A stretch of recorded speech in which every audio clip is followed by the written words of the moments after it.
बऱ्याचदा काय होतं मधल्या वेळेत भूक लागते किंवा लहान मुलं बाहेरचे चिप्स कुरकुरे खाण्याचा हट्ट करतात.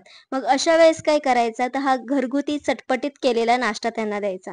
नमस्कार मंडळी, नगरी ठसका या चॅनलमध्ये मी रानू तुम्हा सगळ्यांचे खूप खूप मनापासून स्वागत करते. आज मी तुम्हाला एकदम चटपटीत असं नाश्त्याची रेसिपी दाखवणार आहे. तर त्यासाठी मी इथे एक उकडलेला बटाटा घेतला, त्याची साल काढून घेतली आणि बटाटा व्यवस्थित स्मॅश करून घेतलेला आहे. तुम्ही जर का जास्त क्वांटिटीमध्ये बनवत असाल तर मग बटाट्याची क्वांटिटी तुम्ही वाढवू शकता. आता यामध्ये आपण काही स्पाइसेस ॲड करणार आहोत. यामध्ये मी घातलेले आहे चिली फ्लेक्स. ऑप्शनल आहे, तुमच्याकडे असेल तर घाला, नसेल तर तुम्ही स्किप देखील करू शकता. त्यानंतर चवीनुसार मीठ घालायचं. अर्धा चमचा कसुरी मेथी घालायची. कसुरी मेथीचा खूप छान फ्लेवर लागतो या नाश्त्यामध्ये. पाव चमचा याच्यामध्ये हळद घालायची. पाव चमचा याच्यामध्ये गरम मसाला घालायचा आणि पाव चमच्याला थोडंसं जास्त म्हणजे अर्धा चमचा याच्यामध्ये आमचूर पावडर घालायची. व्यवस्थित हे सगळं मिश्रण एकजीव करून घ्यायचं. त्यानंतर याच्यामध्ये बारीक चिरलेली कोथिंबीर घालायची आहे. कोथिंबीरचा वापर थोडासा जास्त करा, म्हणजे हा नाश्ता खायला सुद्धा खूप छान लागतो आणि दिसायला सुद्धा खूप सुरेख दिसतो. आता यामध्ये 1 कप मैदा घेतलेला आहे. मैद्याच्या ऐवजी तुम्ही गव्हाचं पीठ सुद्धा घेऊ शकता किंवा कॉर्नफ्लॉवर सुद्धा घेऊ शकता. आता यामध्ये 2 चमचे बारीक रवा घालायचा आहे. याने हा नाश्ता एकदम क्रिस्पी असा होतो. व्यवस्थित हे सगळं मिश्रण एकजीव करून घ्यायचं. छान सगळे मसाले पिठाला चोळले गेले पाहिजेत, अशा पद्धतीने छान असं मिक्स करून घ्यायचं.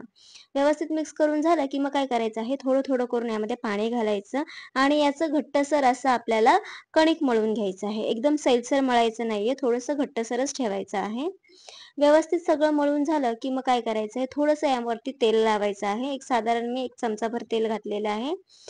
5 मिनिटांसाठी पुन्हा एकदा व्यवस्थित हा गोळा मळून घ्यायचा आहे. व्यवस्थित मळून झालं, की मग काय करायचं आहे, आता आपल्याला हा गोळा लाटून घ्यायचा आहे. भिजत वगैरे ठेवायची अजिबात गरज नाही. नाहीतर मग एकदम जास्त हार्ड होऊन जातो.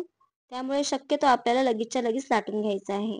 मी ते प्लॅटफॉर्मवरतीच लाटते. तुम्हाला हवं तर तुम्ही पोळपाटावरती सुद्धा लाटू शकता. तर अशा पद्धतीने याची पोळी लाटून घ्यायची. याच्या ज्या कडा आहेत त्या कट करून चौकोनी शेप करून घ्यायचा.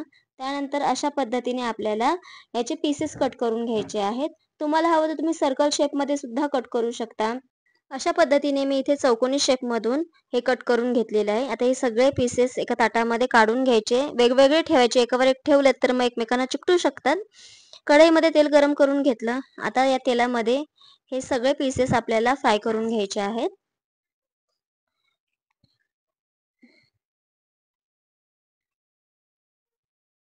छान असं आलटी-पलटी करून दोन्ही साइडनी लाल होईपर्यंत हे पीसेस आपल्याला फ्राय करून घ्यायचे आहेत. तुम्ही बघू शकता इथे रंग चेंज झालेला आहे. तर इतपतच आपल्याला लाल करायचं आहे. याच्यापेक्षा जास्त जर का लाल केलेत तर मग ते खायला करपट लागतील. आता ही एक बॅच तयार झालेली आहे, तळून झालेली आहे. आता अशा पद्धतीने ही दुसरी बॅच सुद्धा फ्राय करून घेतलेली आहे. टोमॅटो सॉससोबत किंवा चहासोबत खूप छान लागतं. एकदा नक्की ट्राय करून बघा आणि व्हिडिओ कसा वाटला हे मला कमेंटमध्ये सांगायला मात्र विसरू नका.